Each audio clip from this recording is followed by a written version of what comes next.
This is Associations Thrive, the podcast celebrating successful associations and their leaders.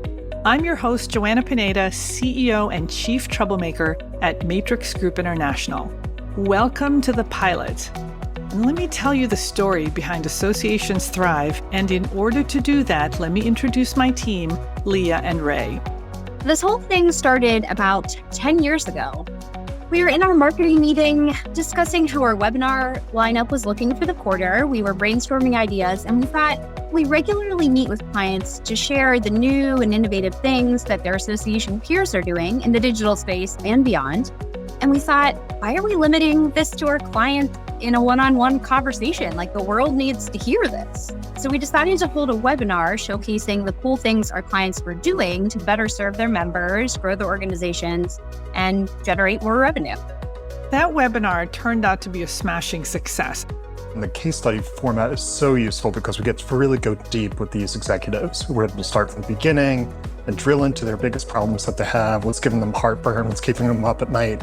And I think really when we unpack more about the challenges that they're facing, it helps us make it really tangible. Moreover, I think we find the behind the scenes details to be really important. That's what we're hoping to share with you in this podcast. It's super helpful to get tactical with these conversations. We talk about specific tool sets, different websites, different apps that you find helpful, messaging strategies, sound bites, figuring out what really works, and also being honest and staying nimble about where we might need to change some of our strategies. So fast forward to 2022. Again, we were doing some planning and someone said, why not do a podcast? Then we talked about how a podcast might be a new way to showcase the amazing things that associations and nonprofits are doing.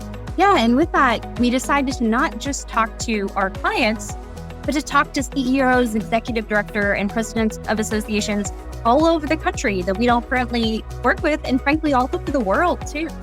I was skeptical at first, you guys know that, and I asked, does the world need another podcast? We looked around and we felt like there's room for another podcast because, we have the opportunity to really get specific about people that are looking for what's effective out there, especially with associations, and what people are doing to thrive. And there's a lot of different tech and media and culture podcasts that are out there for now, but getting into the real details in the association world, I think is really important. And that's really where we're hoping to find our audience. Not to mention the fact that podcasts are just huge and growing in popularity. I know that I consume them, voraciously. Me too, Joanna. So here we are, launching the pilot for Associations Thrive. And boy, do we have an amazing lineup of association execs that I'll be interviewing. Well, Joanna, let's kick it off hearing from you. You spend a lot of time meeting and working with association executives. What do you think is the state of associations right now? Personally, I think the state of associations and nonprofits is strong and getting stronger. During the pandemic, people really looked to their associations and their charities for guidance and for community. I know that our clients work their butts off, and now that the pandemic is waning, they're stronger than ever and better for the pivots and the experiments that they had to make. Also, I think our communities need these organizations more than ever because the need is so great in so many areas. If you think about it, whether it's making sure our food supply is safe, making sure our students get the personalized education they need, or making sure the homebound get fed, associations and nonprofits just do amazing work in our communities, and we are grateful to them. Wow, amazing insight, Joanna, as always. You recently had the chance to also chat with some association experts about their opinions about the state of associations. I did. Let's hear what they have to say.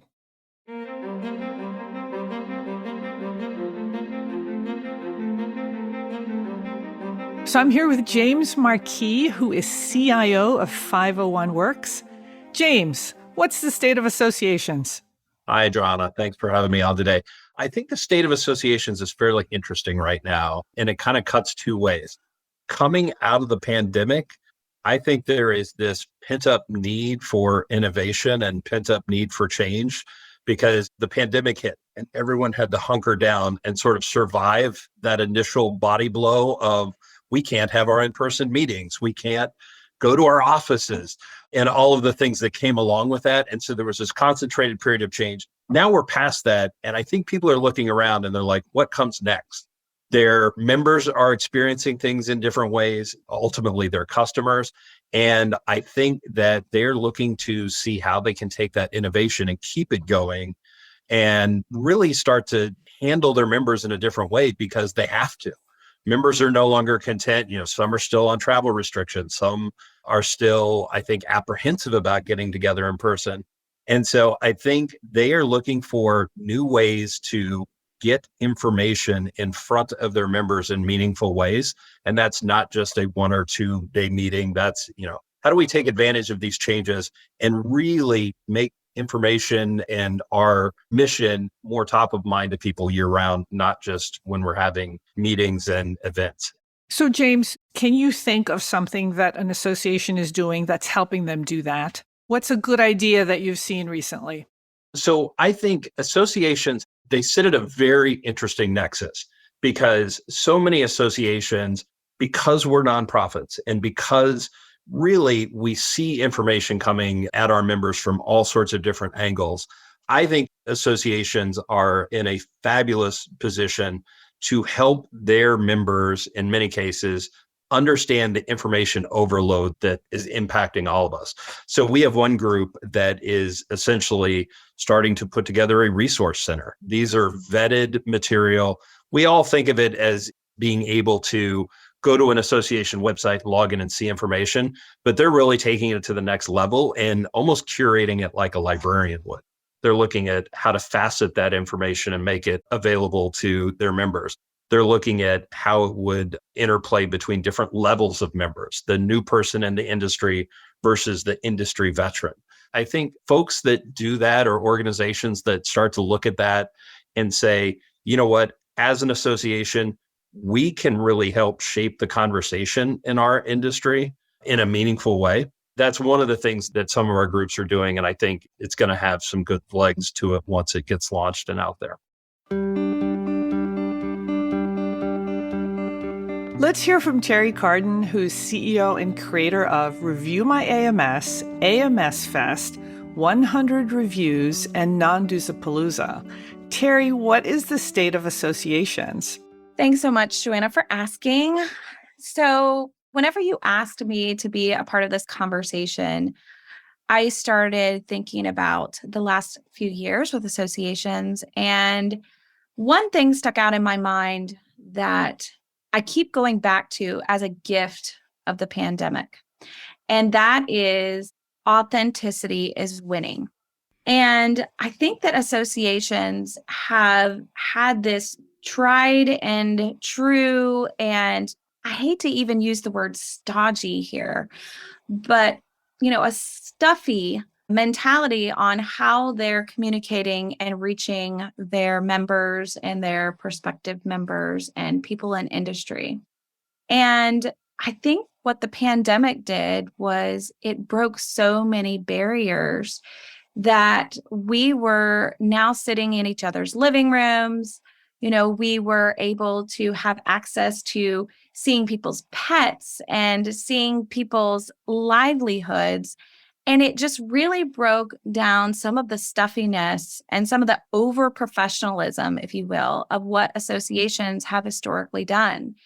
And I think that was one of the gifts of the pandemic. And what we're seeing now, though, is that associations found that the engagement with their members and with their prospects, that authenticity or that level of transparency, that level of exposure to the reality of and the woes of what is happening within the industry was exactly what brought people together.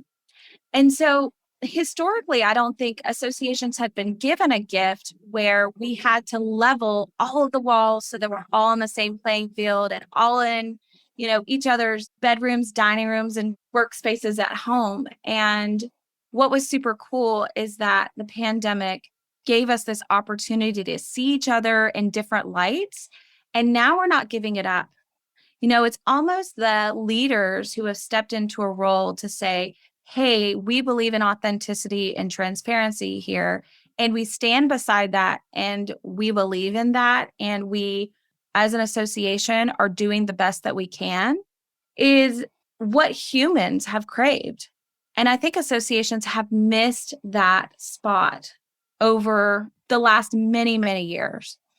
And so what's been super cool is now with this gift of transparency and authenticity and being able to try new things and take risks, what's come from that is this playground of ideas. So associations have been given the grace to be able to try new things.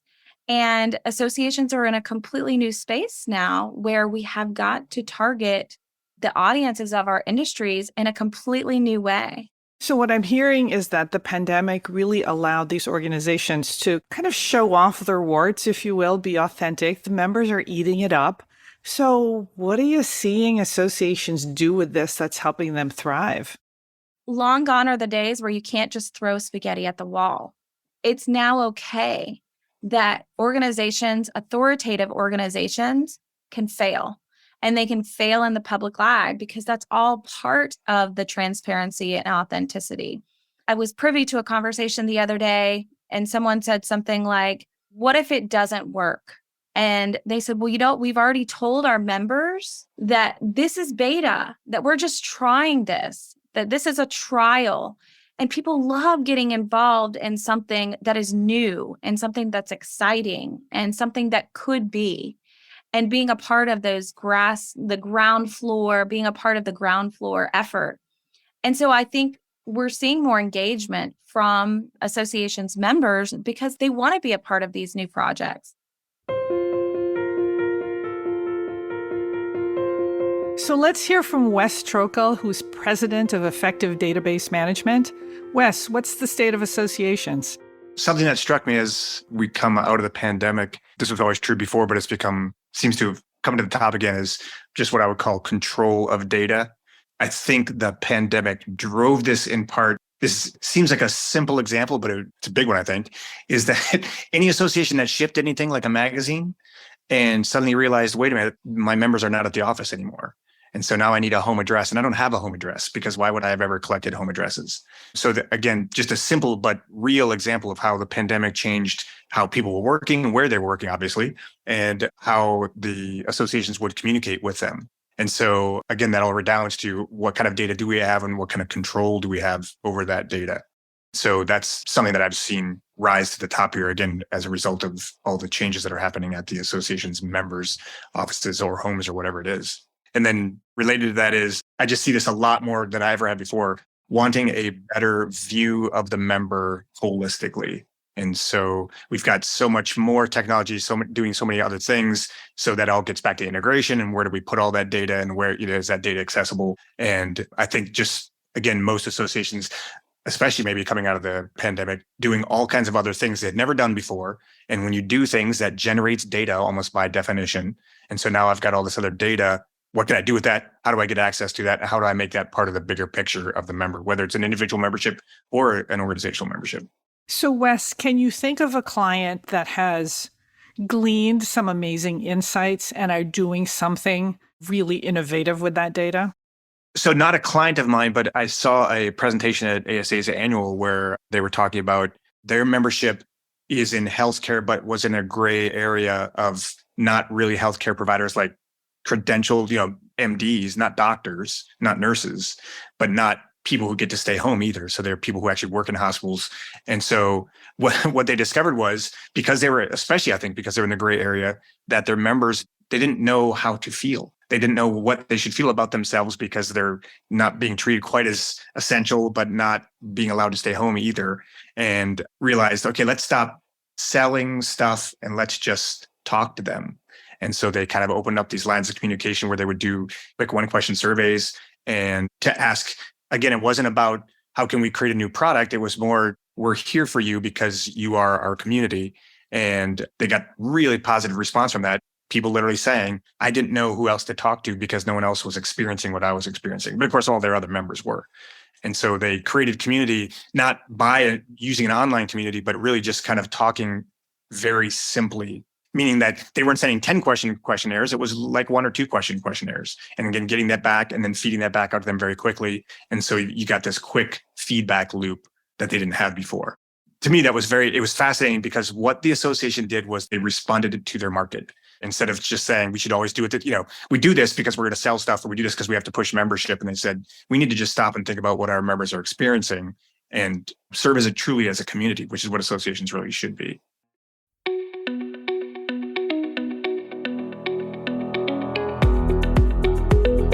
Thanks for listening to Associations Thrive. We're so glad to have you here. You know, my personal mission and the mission of my company, Matrix Group International, is to help associations and nonprofits increase membership, generate revenue, and thrive in the digital space. I want to hear stories of how your organization is thriving in today's challenging landscape. Please apply to be on my show by going to podcast.matrixgroup.net. By the way, do you need help with a digital initiative? Maybe it's a website redesign, a new membership database, or a hybrid meeting that you're planning. I'd love to connect with you. Please visit the Matrix Group website at matrixgroup.net. Thanks again for listening to this week's episode of Associations Thrive. Don't forget to subscribe to the show, leave a 5-star rating, post a comment, and share it with your colleagues and friends. Bye!